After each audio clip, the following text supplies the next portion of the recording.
أن يقولوا عن حجابك وربي لن أبالي بل يقولوا عن حجابك إنه يفني شبابك وليقالوا نفعك يلعب جزرا كيانت لا وربي لن أبالي همتي مثل الجبال أي معنى للجمال إن غدا سل المنام يقولوا عن حجابك. رب العالمين، ثم الصلاة والسلام على نبي المصطفى وسيد المجتبى سيدنا وحبيبنا محمد صلى الله عليه وسلم وعلى آله وصحبه أجمعين. أما بعد، فالسلام عليكم ورحمة الله وبركاته. ويوم الوضع كان هذا الصلاة سندبتا للأسئلة التي تنظر عند محمد صلى الله عليه وسلم إلى صحابه ومرقة بعدنا ملوان لكنا في ديكتي على تكون تتلقى سنجنا الصور كبرى كيان تدي بوطوا بتسنوي قصدا أديشيا مكان دا دوي تنبالي محمد صلى الله عليه وسلم إذا الأمة الصدى لدى الجنة إيرا بلمي باربنا جمو ديزني من الملوان دي الصالب من ولسي من أكي يكون كيكبنا سارنا كده يب بلبنا بلا السور بودي توم السور بودي يلي بفوز مانامي با ميدا كوينا ماو أكوي بابا Amerika kini dona kwene ne vaya ni biyo jibo ya yaranya na ba kulmi ya dungo na Muhammad sallallahu alaihi wasallam ameyi wa khasi ya yi bi fiyo ni de kini awero mawbe ya yaranya na ba kule ne na ba kule ni sahaba o ami o kule nti wa khasi ya e bi nya chami le we ba kule mawbe no zizia maune yira sia na bitu dolao ba mi da pen dobe ni mi le to miwa mi akumi ma pon senke nya so no ko la maube nya nani ke mi le to mia e le nani musin e nani ba tele ko la maube nya asike e wona techa e yi wala kwa le maubwa e yi maube nya mauni duniani mugobia malomba kadade moto le moto zimi sise mede wazu kana mallaka wajira patasi wulis kide kada na chare dali wulis ki kadal kide tinga akada talanya kazo ganye bana ninjam to yede radio ya enjalle net da sabe doble dan di ruwe kidan ga jadi de zada da so ko ne go ko zama na na bitu la e nya mi ja ko la biya ne radio ne muwa alo internet alo whatsapp biole ga baba ne na senya kaka ba wu ga ela ke ba bebe e ya ko ja se gban ela do jiku no e wala tura jalo wala to binet jaban na sinya kaka ba wu e la na wala nyanyi nyayi mileji le wazia mauni be ya yarame no bakuli mugo biya malomda ami daze eden etasnama mi utilise sinje whatsapp wa bisinya solo mal whatsapp de dok wa bisinya solo da rola ma machi inde de solo na yes, agno rosin so laissé tout héros. Ils ont laissé leur falas. Ils ont laissé le médecin d'être mort. Je vois Ouganda, on est dit Kobulas. Kobulas, le Wenimu, one est verana. Elle est de faire voilà. Bien le Koudou, ils ont laissé tout le monde de la Bédala d'Amina, la Jochon, ou WhatsApp, ou Abissin, et sur le connaît. ezidana ka alafia no mi toro la ne ni le nko mi akore egbebe ga popo bi abe leke kemi le zania be WhatsApp doa mi akobe ezuabe ahanula ne beja nu aha alo ne beja zua me ebe ma be nu konkon de kake ngoma va ne mazu de no bro de wala ne ni si na yo egbebe ga popo nu ye WhatsApp zure yo na gbe to jibe ya zu no via ela do hone ela so do WhatsApp ela audio ela zua me aso do da ya ligo eni ye WhatsApp zure yo ma o be dinero ogo bi ma no wonga e so da kezedia zamana ke ramata da zero de kezedi di wan vai da aballan ye de ted de tom nyodo nyono jamo be kezedi di kezedi de signona sun joye de ted de tom da abalana bi ye ne ku nyodo yungele si kezedi di wenti nyona tibalana ndam be zun do na kama le do de kezedi di da gele wobe ton da ma tite era walo diwa me de ke mas me lirena ba du to go wa ba yere ke pata alle bere de matra da su ko ke yana gana da ka fez ne bere su bangma ke avant je tu go to cho follow ne bere wa du ade tembo ko to ke ne te to ku dunde na ba do we jamo nyonna yuko gete ke ze bidige maki de te ate de maki amanye ze ne ke ze bidi endo nar ton tenteda ya ella nar palasa ton tenteda jamo woro de dabin wa wala da kana nan wa nar bikiri daruriyat khamsa adana mo isowa ala de yum telasisi ifere ede amma ede erotu wenti mo gele erotu tiga wo veri de erotu irona manu womba era wo veri ede erotu biyela yede keze bidu wa bayda na sun na yede ke do robe dama wanya be zuma amma in kalmati alin zo ne bere de erotu ndo ne be in la ne bere falasa jama wala wani ko yi ba to bo ne bele jama be la bele era lo diwa ba to tede be chini ti be chile ne bere ba to tede ko bona be chini ti ngal flawa dar na bole ne bere su to mona bele bele ne bere sa talifai abando do ba to abando de tede ba to tede jamo wenti sire mate be zadana ti yelu ku ba wenu tele sala fawa de jamo na talaka na wumba be to bodun da e suru ko yede tele na bitu do la kenya be duwa be nyala toa ne mi le nku na la pore amegero do wo odio wo zunya be togo o be togo amenyo no so togo so sana gana to no mo togo anti ba vendre mais que na tu la ne va plus pas amelo zunya be e du kolon to cha e mi le globele e wo togo via odo mo ne e do ave le zo o cha bolo ya te nya de le e do ave kokolo vo ondo mo azu amede pe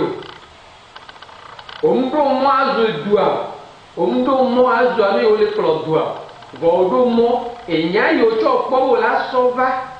le tuko togo e do ave kokolo ne o cha o la te bole fa amo zudua ozudu kolola alfa do brobe mujebe e wokenye musulman lo hosetoa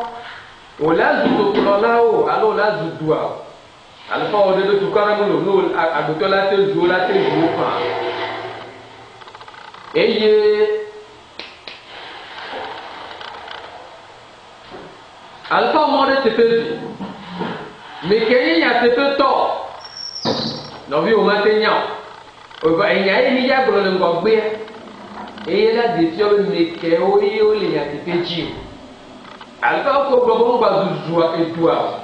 o ngba zu edo pro la wo yi o nya tepeto wa ala me yo bro bo la te zu fa to karamulo wala si zande mo go bi ma wonga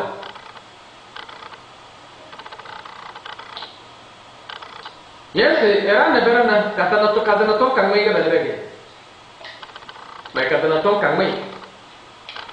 ba du tedi dokera belana jamo bo dodowe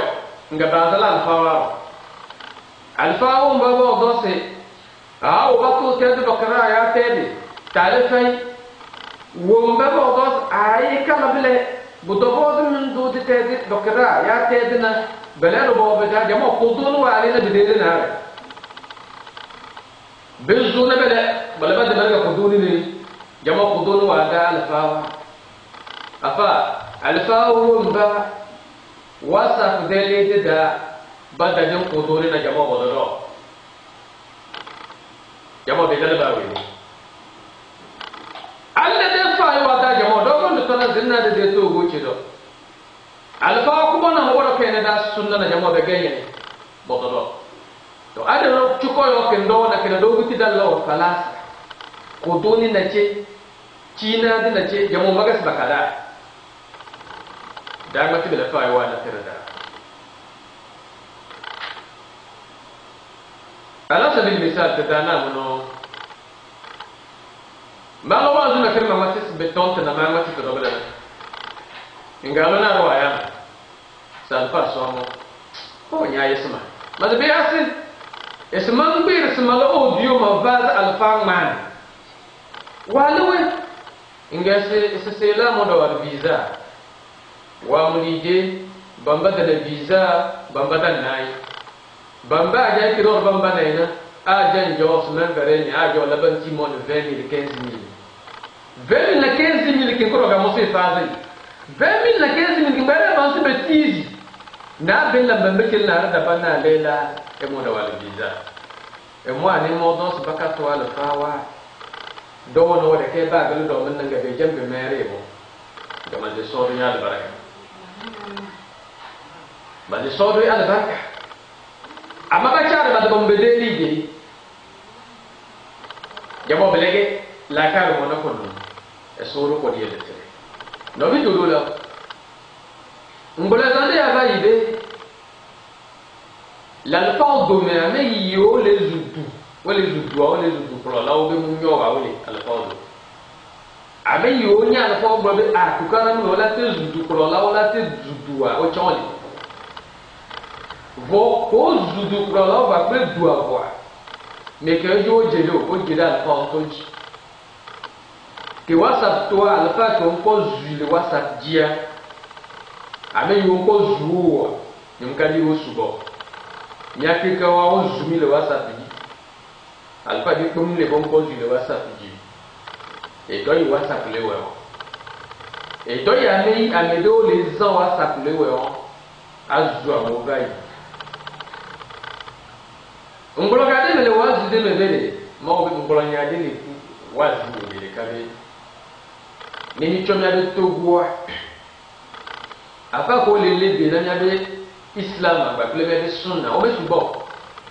ni alfa hon subo eye enya idija no gboro nya gbo no zuwo nkare dibe mi ma do nsen o eye nyon de yo telephone be alfa o chaka mbe nkemo ede alfa de ko gale yebe fofo gbo be ya o visa ne muto o visa wana fofo wa o yo nko visa o mle kwa alfa o mle salfa de ko ke yo ba se de kwa yo de ne tu fi ana yo na alfa fo ela o ti mon na yo 15000 20 e daje yi ma bonu ya wo bi o ila zu ayo ebe nko ojo ala bisa ni ya blibo amola sidi ne ne ebe ton eye ke yesen wo wazibede alfa onye ndi na mimba zuori enti ye chaka ye mba te wo jiya mbi ma woni yira bo mi ja gbagba ni mi akon kale alfa si mba ta si eni ke jebe ne nya no we o ma woni fi mi mo wobi ma ngomba e so zera bo wi sidar ka bebe da WhatsApp de fala sa era wallan barana be dala sinjida alfawa de wede nyon wonin na ko bire de tom e rolis ko bire de tom e lo WhatsApp rose bingilin ko bire de tom abi mo ko bire ko dunde de era balada ma falasa be de falasa kin jamo ko WhatsApp rose billari be mele abuda de mo tita WhatsApp wana mo abi mo dondo na dondo be de yu ma dondo na dondo be de yu be be su tom falasa balada ma jamo billari be mele WhatsApp da buda jamo bibi da WhatsApp wannan da yawo bibi da ne bare walla na da WhatsApp wannan da so ne da ku jama jamo ne da ku joyi zan yin rab da batana go kon betala alo ina walo mas'aluna walo be de tom aba lo sile na alfala sa ge WhatsApp ro jamo billa de abo sila na wa fala sage WhatsApp ro goy billahi min la dunya jabo lele danga dallam era wa WhatsApp wa batu ko bere billahi min la dunya era WhatsApp wa ba faza urana jabo bindin la dunya o ba bani na bani o ba tane na ba tane mbe e kadang matulu mo goje malo ba kunu weki man ne ke kazona ge kotokoli audio wonti kotokoli wala ya kotokoli wala bero wala ba faza dama ba faza tede ba faza o moro ke na tede na jamo telega mane kotokoli ga mane yele kotokoli wala manye se bala bala na tede akunu na kire da ballam ba faza tede ba faza tede dokara ya ba faza alfawa ba faza urana ero faza delo elo grupo da ero faza walo elo grupo da ero faza de ko e donde elo grupo da abellam bela ko men na kada jamo madan de tele ama ko no ki mane de ko to ko ni tele ga mon dondo dama zai de tamambe mazal doma zai de tamambe esuru ko ni ila da sire jamo esole da fer tendole Muhammad sallallahu alaihi wasallam wa qala sisi man satara musliman satarahu Allah fi dunya wal akhirah esole tendole Muhammad sallallahu alaihi wasallam sisi wini repata wo gumalwan wara siri ejale falasana esuru ko wo wara sira di ciaro bawo ni boze WhatsApp ko eno zidana falasa ga walla na yara na maluwan ba falasa ga walla na wo baba gane na falasa ga walla na walo falasa ga walla na dero falasa ga walla na idonde bawo ni boze de jamo esuru ko ni de de na mitulu la la melobe WhatsApp beza zambe wala ba kobe pomebe nyantocha pomebe nyai wala hoba mele pe masiwa ela no disale grupo lo WhatsApp bi ame ba pele soro abenya nyom azu soro aso de sodo da grupo me musu azu soro aso audio aso do grupo ela no disale iya me blibo ame rozu efi o tocha audio le disale grupo eya yule gola protocole be musenywele nyu se gbe pe o eye nyu nyabe egbede towari wo zuna wa no nene o zuna wa no nene wo audio be disale le iya me blibo nyu nya wo protocole be musi eye ame yo le zuwa no le protocole be me wo be ya imu lokoro kutukulie le se ube nya ngule ko mujebe nyaba zole abela zole ne yabe ngono la Muhammad sallallahu alaihi wasallam bolan bele man satara musliman satara Allah fi dunya wal akhirah ebe ewe kiri omde noviu be secret so de agbajia mau chama de obe secret so de agbaji ni noviu wonde wala zo tu wala gbọ́dọ̀ de novi e doya ku wo mu na nene le ko la weya va on de mono bo la jiu on de mono bo wala so de nya so do amodo me alo be la no disalo groupe o me mo me de mona o nyabe ngono Allah sallallahu alaihi wasallam lo la dis de ngebe man ra'a minkum munkara ebe e o ke la ko no vi o le o dodi eye do amunyo le khosime no vi o mi senyere e do amenyo le khosime fali yogayiruhu bi yadi ebe ne musa lensi e ke la tiza alo eye be la na ameyi le wo nu von le khosime la ta si nu von ibe le wo ni zanse fa in lam yastati fa bi lisani ne wazi bila wala ne wazi ne فإن لم يستطع فبقلبه وذلك أضعف الإيمان نما توازنا يعني نو كمي تشالي حبو رمي ولا تولين وكمي ما بچا حركو بولن الله صلى الله عليه وسلم لي امي يوني omdun sewa yo la tizon e o ko nte gbe na me be ngba o mu fun o ba pele alo o nte o wa zina me awo e ko o la tizon e bo la jola na be yo o ku mi to na go la file o la to le o me ne ba le jo nu kenti o ngba le ko be azoli ko le zo azola be nyona mu ma o gbe azoli ya no jibe ni ko mi ano zo alo ni ko mi acha ha o do la dasi azoli o ko le zo novinho e que nem Islam fiamewa Islam me fiame no kwa mele o nde nyo wali o la de toda agbaji o la no zu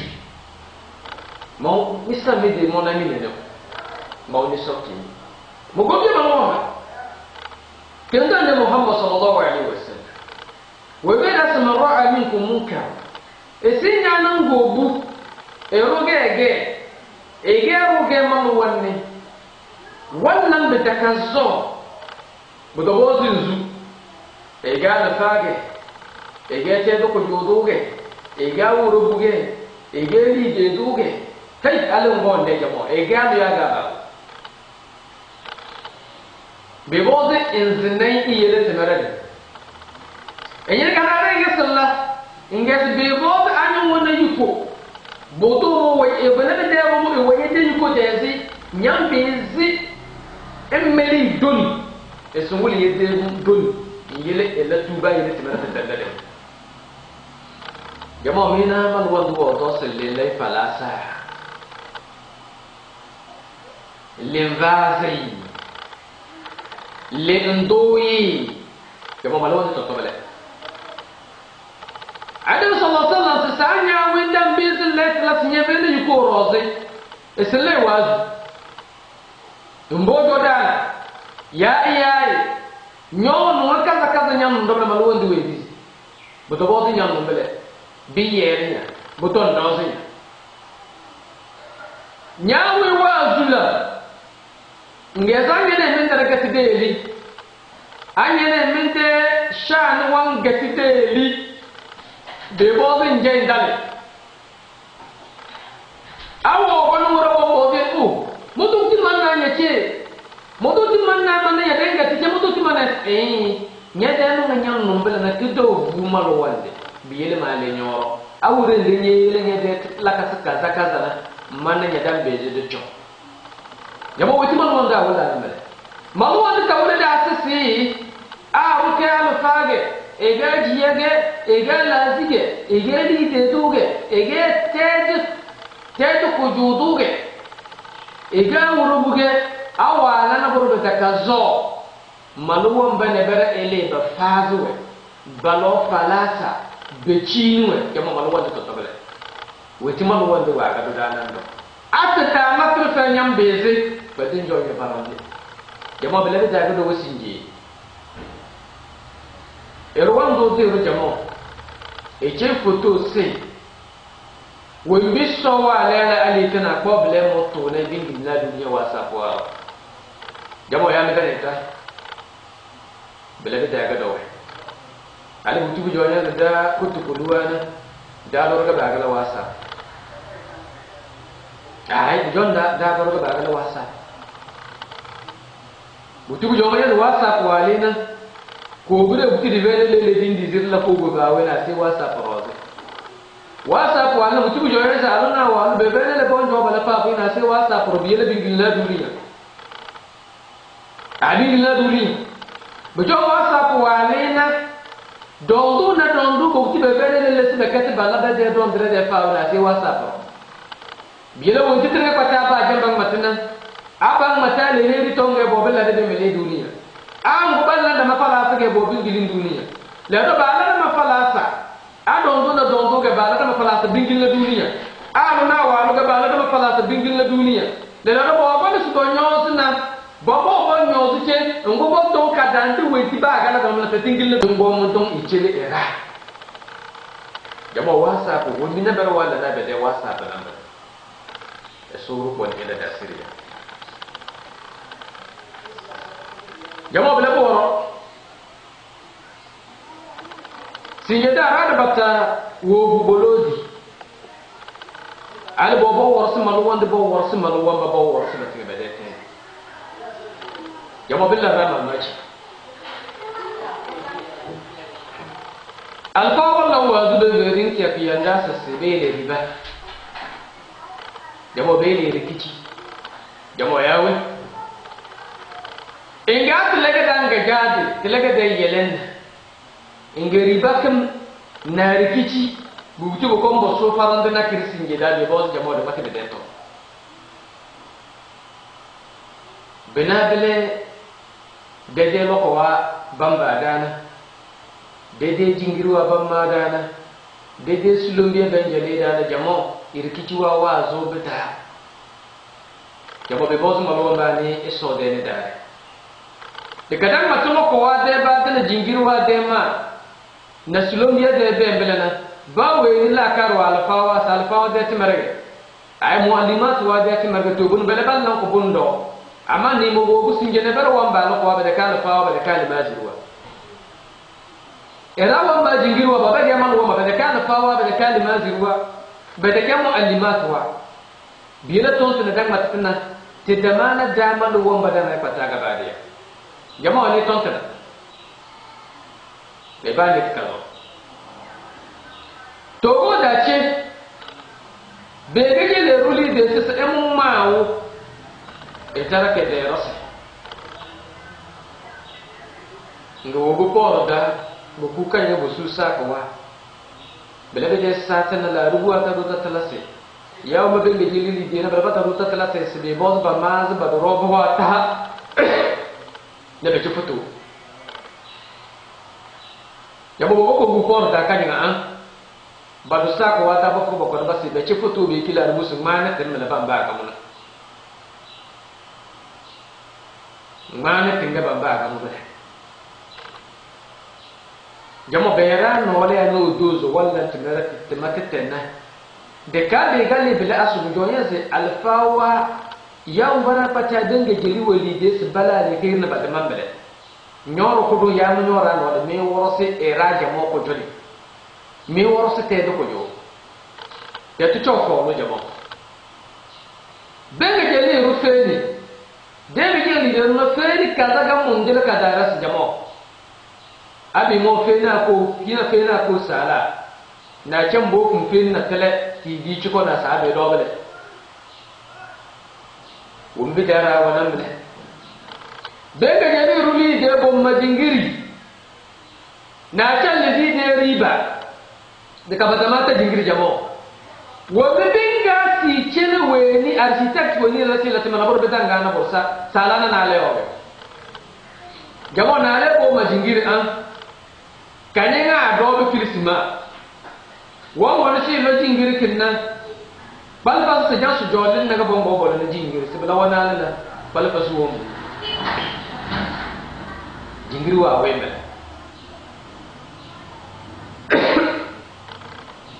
gomi si jingiri wa tente da batana ruwan jeli ba majingiri ya se mode so do mani de jingiri na sadaka to jari kelaga nyani ogumma kayinga do be kilisima jingiri ta de se sam so ga sinde be ri so bo gumma lo wanne tela to chokolo begilera lokowa esbaba ingera wo bona bizi wa base edaba wo bona bizi chan suro an bo fay e laki penti e tene plaque corrosé bolulim babre bizi ken kada na be bizi ra bo dozi lim bizi ken kada la ruwa to se ya lo ko bo dozi bo fay na abu dozi bal Allahu akbar wo mi bidara wala mala mazungu bi daira wannan da jama'a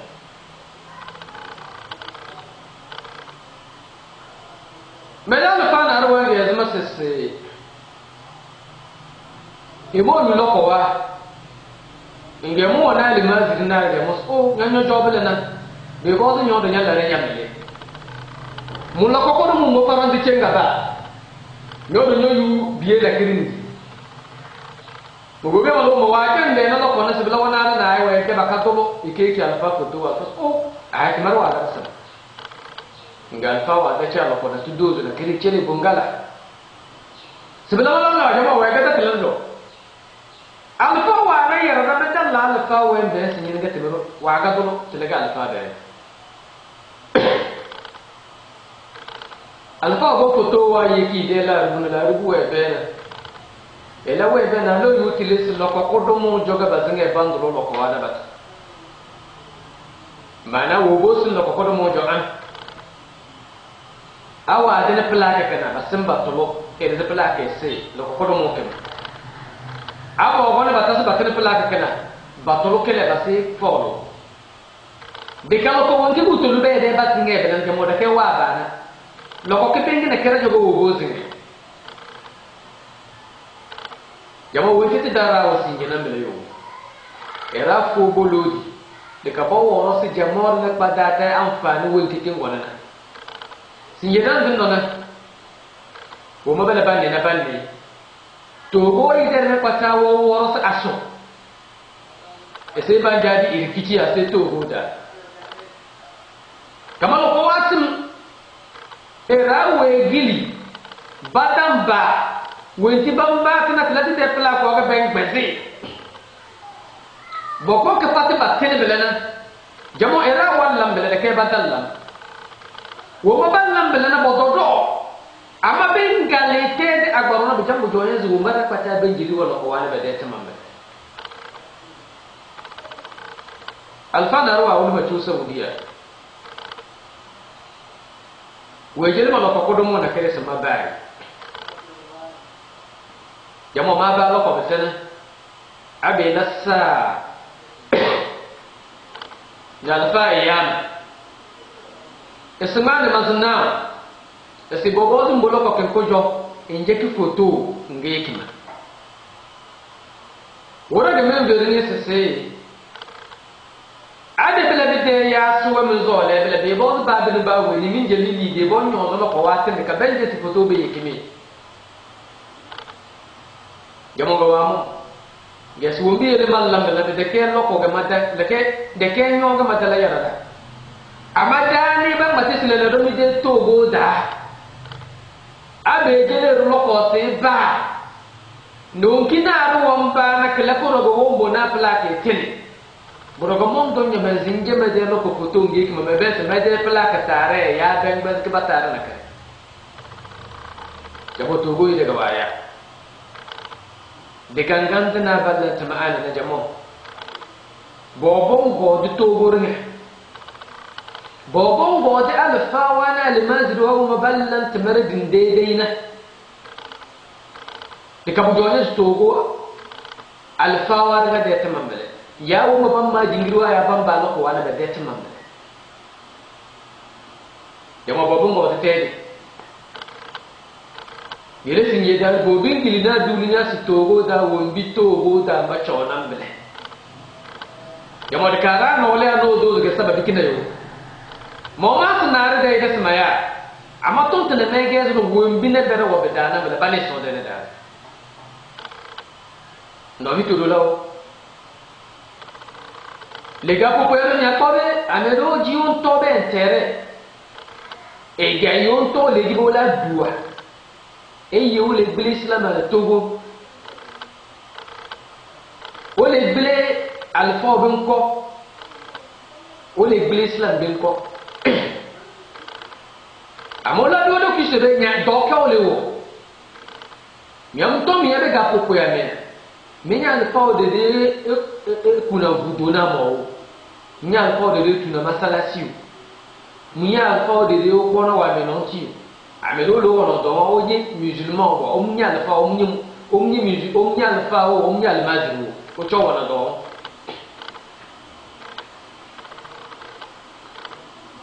amelo lo do de le ga pupu o me do mi ni so ba ko be hosi vo subo vo ame yo le edu agodo o yo manya da mi o lo do subo o la bude Togo musulman o keke be doyon Togo ba le fa o keke be doyon no a mesere na no buyo le Togo ya o so gbade da na no vi do be no ple mo wa so mana wa me no vi yo mi ya do yo wa o yi aputa e yo ku e ko de sac o de photo so do da yogo benene yo ple moro gapopo mo me ya yogo nkodo nuzizi be no ple moro o la kumola do lolo ba di o me ni o la de photo ne no wo hosi le doya ne hosi mulino amelo ba ne be ko masalasi de ka on ko tu masalasi avo ela de ba le masalasi ya be gane e ya ke poto e gane ba di gane to e la son architecte la be tu masalasi ya e kola suba usima no java ba masalasi ya ati o ya ba masalasi ya le ati anko pu ola tu masalasi ya le masalasi ya e ba gbe majigi vraiment nyanto minyabe arabo alu yogo yo le so gado dani masalasi o do dani le tia gado mie amela tu masalasi na ami etwa ke kuwa be so la katijari amela ni na to alu noa wala ba tu masalasi ke benye so la katijari me o de ki de ka masalasi ya e bling amon ba le dogo dale o se be yamune me ne mi to ma vudo be tetea amedo le pe no so gano be no ku do le ku elle avait plus busy de ka ava so de tepe wale a o penti na biza a so plaque deji ola ku si ko de biza elle a eu amola bo ola ku kla biza ola allah akbar ola no ku si le biza araba la bu susu de vudoe vo amnye vudo e do de pe mu le funu na mo be do le wo hoside ya le bia hoside ya mungu amelo me no wona so gane be de kuvudoa me ja kuvudo ela be ko vudo ho ka me de kudade ha ela penti vudoa ela do plaque bu a de photo ela so do yo be ye kuvudoa no mi yo hoside ya de pe mele no bo e do ke ni le wo mi o mi le ji e ga ke ni ja duye Voici les plaies Togo à l'islam, mais les plaies à l'effort d'un collé, Togo à mon collé, et doit toi,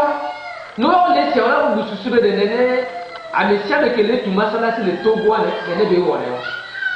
ami se be kele ja ku budole togwa e to yibele wo ngede ni aji ele gbele nya de islam ale wo bo arabu bo no de photo budo ko kuna wa no so no do da ne e pe ba pe pe so ga do da wala gere do wala de photo so do da we e kun e bo o nya ke timi no no me no ke ti o no bo gbo na yi o be le fifi le togo me amo gba kuna budo ho nti o gba tire na tla ko do ente ye ji me ma de photo na yi ne ya gbo we ye be plaque gba poto le ye be budo ji a alo de ye be plaque so plaque bu so de ya to mi ade nya ini arabu go o le kisi benim le wo mu le ya tepe no ba mi ya me sia me do to be nyo ana me bi ala ma me to be do mi le o ke mi le pour islam mi le pour dia be dua mu jebe azoli ne no le maune de nyani bugo ma mana magurna eruna ruwa ya man sarwate esimu wana mu don de turkenare wegele mu loko simu chele babai jamo ngemo gele li to gochi esbabala ko jamo baje babade loko bade nage weni mu ejele ina jamo wege foto yekimo bele mo ro bizu mo aya mo tan na e mo tan ne dan ere wa ja mo se chamu ko ni na sa to mo ko ni manya dio bele manya dana loko deli de wa zo ko don de wa za da jamo wo mo da ile weni we be ni ma to na jamo se mo awi ga an e mo te be ni mu feri turki mo don de se loko wo lo bumbure e mo ne ba de don de wo se mo ajali de ge mu zibada e mu chele be tezo ala ba toke jamo be le det mamle wonti dan lan nambale kedo mo la bawo kamo oji o kingilim wasa pro na magmat kadana e se de da na farande dogo be ko wan sarwa da ba ga duli de be chele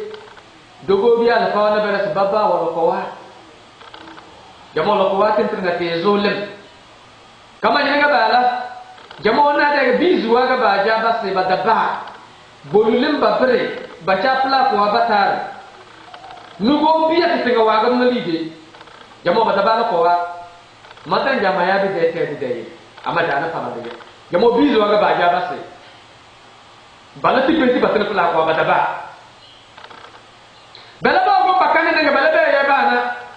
nga bala ba na o dio wa bala bala bi da fa wa fala ta bingilla duniya inga mazala fa bana ba yesi amam yo do me yesi eta no falasa e ya ko bona jo ami wina so bo no justice be fere mi de lide abata fara boto we kama be jam kele zaman na kele na ro wala bele no jamo bis kinga wase bala penti te bo bla la te kadar la ruwa tin kilina duliya bala te press da dogo be bo gana na be ngeli das mu ñaw togo me warsa da tan la ta la wi yes be bo mimi nana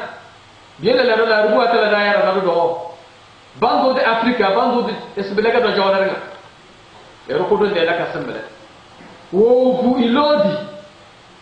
ala wo warsa maluwan wo warsa maluwan be de yara jamo e bana fi sabilillah mi de su mbara pataba ma jigira be de la ka sando ay mi de su bane pata bamba lo ko wala be la kasando ay ama ne bere wala be ba la bele an ali be la kasele asu bu ko bode ti mara asu jabo bele ga matanado ade li wo balan te kunas bele bo ribata bele bele yin kici be te ko da jamo bem kici wa zulelena erwa ma jingire soro wala yin kici ruwan ba ko ti cele ra e soro irkici wannan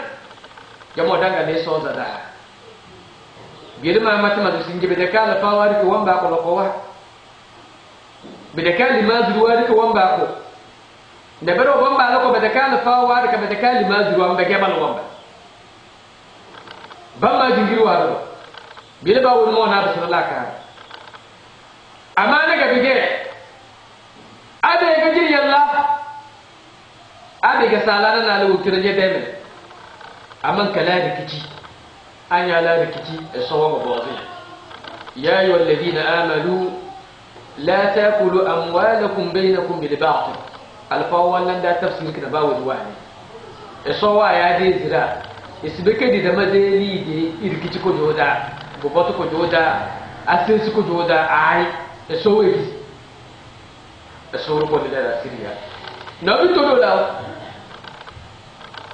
e nya yi bro fifi ya mesemesi o ka se nombe le nya be no be fumwa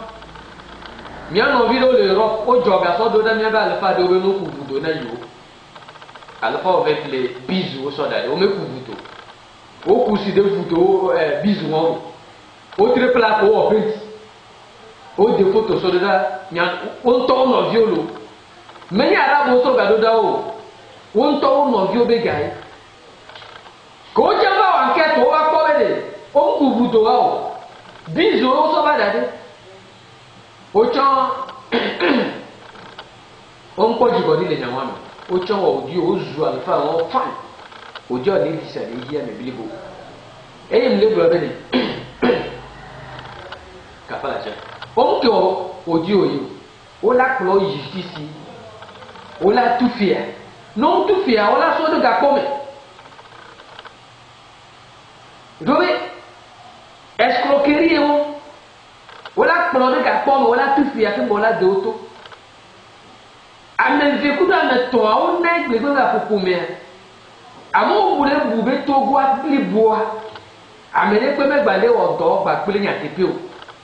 bo me ntom nya ba me do we masalasi ko le tuya nya tepe masalasi o ame no lo ku budo nya tepe be budo le ku bo ame de ka kwa pele to de o ke o le vo na ma wuwa o le pudi nya de dua o le pudi e do ye nya de alfa o gba pele nya de alma do le wo o le pere amontia enti ejire amesa me vona ma e do yemi le wo o ma tu masalasi le ma o be comme voix o la no fitifitile masalasi be tutu o ma budo be ma o be comme voix o la no fitifitile budo ma be kuku budo ale e ga ke be poto vitifile o to la ze to we o ma un to gba ni ngba no dunya no be gaba ple fitifiti be mo adida da be mo mawle jinyan mawle yara bisiya gele mo gobiya aba wuli runi ka be dala ne tiyeda ma tono be de ke to go alfa wara ka patawa ba ko wa badane berege